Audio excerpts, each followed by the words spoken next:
আমার সাথে না পুরো ময়ে ময়ে হয়ে গেল। বাড়ি থেকে এরকম ডাকুডাল সেজে বেরোলাম, আর যত নিজের ডেস্টিনেশনের দিকে যাচ্ছিলাম তত দেখলাম যে মেঘ করে আসছে, তারপর তো ঝমঝমি অসম্ভব বাজে বৃষ্টি নেমে পড়লো।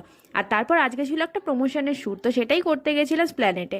এখানে আমি দিদিটাকে একটু দাঁড় করিয়ে রেখেছিলাম ভিডিওর ক্লিপ নেবো বলে, আর তারপর আমি নিজের কিছু ভিডিওর ক্লিপ নিয়ে নিচ্ছিলাম। খাওয়া দাওয়া কমপ্লিট করে চলে গেছিলাম ফার্স্ট ফ্লোরে কিছু অ্যাম্বিয়েন্সের ক্লিপ নিতে। তারপরে দেখলাম আমাকেও বেশ ভালোই লাগছে, আমি তাই জন্য নিজেরও কিছু ক্লিপ নিয়ে নিলাম। আর তারপর এখানে দেখো, আমি বলেছিলাম ফটো তুলতে, কিন্তু করছিল অ্যাকচুয়ালি ভিডিও। দুজন মিলে হাফও কমপ্লিট করতে পারিনি, তাই জন্য আমরা প্যাক করে নিয়েছিলাম। আর তারপরে বেরিয়ে গেছিলাম একটুখানি স্প্ল্যানেটটাও ঘুরবো বলে।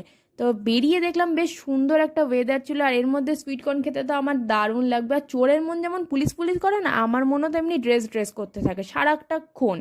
তো তারপরে আমি এখানেও সেই ড্রেস দেখেই আটকে গেছিলাম, কিন্তু দামটা কমালো না বলে আমিও জেদের চোটে নিলাম। ভিডিওটা ভালো লাগলে অবশ্যই লাইক কমেন্ট শেয়ার আর সাবস্ক্রাইব করতে একদম ভুলো না। টিল দেন বাই, দেখা হচ্ছে নেক্সট।